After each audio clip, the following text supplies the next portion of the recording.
بسم اللہ الرحمن الرحیم۔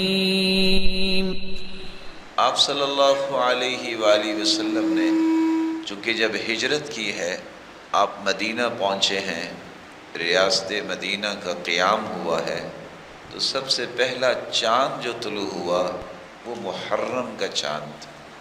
اسی لیے ہجری تاریخ کا آغاز محرم الحرام سے ہوتا ہے۔ ہم چونکہ مسلمان ہیں، مسلمانوں کو اس بات میں خوشی ہوتی ہے کہ جو نظام رسول اللہ صلی اللہ علیہ وسلم لے کر آئے ہیں، جس کو صحابہ نے قبول کیا ہے، اس نظام کی پیروی کریں۔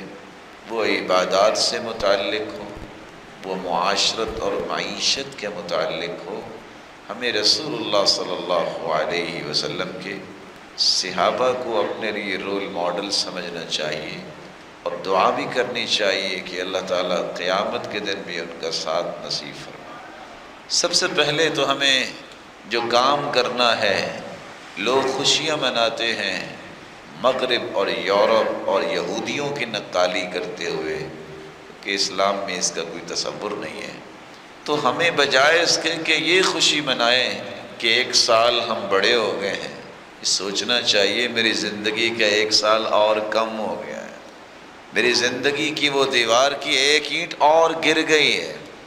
اس لیے سب سے پہلا پیغام محرم کا یہ ہے کہ ہم سب کو اپنے چاہتے نہ چاہتے شعور لا شعوری میں جتنے گناہ ہوئے ہیں، خطائیں ہوئے ہیں، ان کی توبہ کرنی چاہیے۔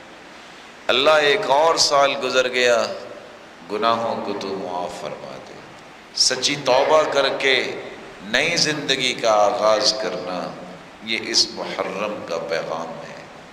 اگر اس عزت والے مہینے، اس تقدس والے مہینے، حرمت والے مہینے میں کسی کو یہ توفیق مل جاتی ہے کہ وہ اس مہینے کی آغاز میں ہی اپنی نئی زندگی کا آغاز کر لیتا ہے تو کتنا خوش نصیب ہے۔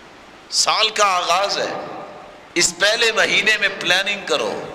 جس طرح اللہ کی رضا کی پلاننگ ہے، اس طرح اللہ ذوالجلال کے مخلوق کے لیے بہتر پلاننگ کرو۔ آپ کو شاید یاد ہوگا رسول اللہ صلی اللہ علیہ وسلم نے، یہ محرم ہی تھی، یکم محرم، جب آپ نے دنیا کے بادشاہوں کو اسلام کی دعوت دینے کے لیے خطوط لکھے۔ آج ہم اپنے پڑوسی کو دعوت دینے پہ بخل کرتے ہیں، اپنے گھر والوں کو نماز کی پابندی کی بات کرنے سے ڈرتے ہیں۔ اللہ کے رسول نے دشمنوں کو، کافروں کو، مجوسیوں کو، اور جو اس وقت بڑے بڑے سرغنے تھے، ان کو خط لکھے، مسلمان ہو جاؤ، آ جاؤ اسلام کی طرف۔ ہمیں اپنی دعوت کو پھیلانے کے لیے پلاننگ کرنی چاہیے۔ مجھے یہ ہدف مقرر کرنا چاہیے کہ میں انشاءاللہ اس سال اتنے لوگوں کو اللہ کے دین کی دعوت دوں، کسی کے گھر جاؤں گا، کسی کو بلاؤں گا، کسی کو خط لکھوں گا، کسی کو ای میل ڈالوں گا، کسی کو میں ٹویٹ کروں گا، تاکہ اسلام کی دعوت عام ہو۔ مسلمانوں، اپنے دین کو پھیلانے کے لیے سوچو۔ اللہ کے رسول صلی اللہ علیہ وآلہ وسلم نے اگر محرم کے شروع میں ہی دنیا کے بادشاہوں کو خط لکھے ہیں تو کم از کم اپنے خاندان کو ہی سیدھا کرنے کی پلاننگ کرو۔ شادی پہ ہر بندہ جاتا ہے، دعوت پہ ہر بندہ جاتا ہے، بلکہ نجائز دعوتوں پہ بھی جاتا ہے۔ موسیقی لگی ہے، رقص ہو رہا ہے، یہ چھوٹے ختنے ہیں، یہ بڑے ختنے ہیں، سارے جاتے ہیں۔ اللہ کس طرح کی دعوتیں قبول نہیں کرنی چاہیے۔ کبھی اس نیت سے بھی خاندان کی دعوت کرو، آؤ کھانا کھائیں اور مل کے اللہ کے دین کی بات کریں۔ کبھی کسی نے کیا؟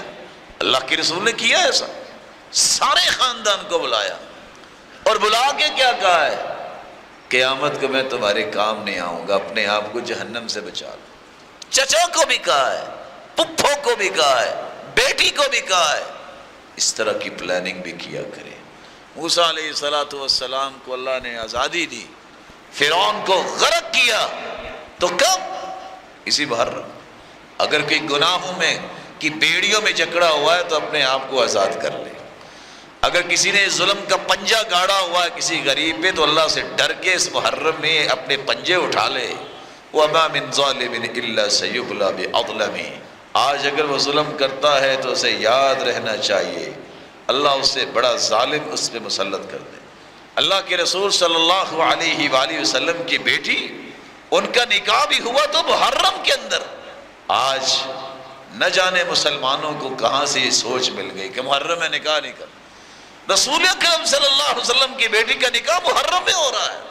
یہ اچھوت جو ہے یہ تو سرحد پار لوگوں کا کام ہے، یہ چیز اچھوت ہے، یہ چیز اچھوت ہے، اس مہینے میں شادی کریں تو یہ ہو جائے گا۔ سرتاج رسول کی بیٹی کی شادی ہوئی تو اس کو تو کچھ نہیں ہوا۔ اللہ ذوالجلال سے دعا ہے اللہ ذوالجلال ہم اس مہینے کی قدر کرنے والے بنے۔ اللہ کے رسول زیادہ سے زیادہ روزے رکھا کرتے تھے۔ یہ واحد مہینہ ہے جس کی نسبت اللہ کی طرف کی گئی، شہر اللہ المحرم، یہ حرمت والا مہینہ اللہ کا مہینہ ہے۔ اس میں اللہ سے توبہ کیجئے، 9-10 تاریخ کا روزہ رکھیے، اپنے گناہوں کی معافی مانگیے اور دوبارہ سے اپنے ایمان کو اور اپنے معاشرے کو بلڈ کرنے کی پلاننگز کیجئے۔ اللہ توفیق سے نوازے۔ وآخر دعوانا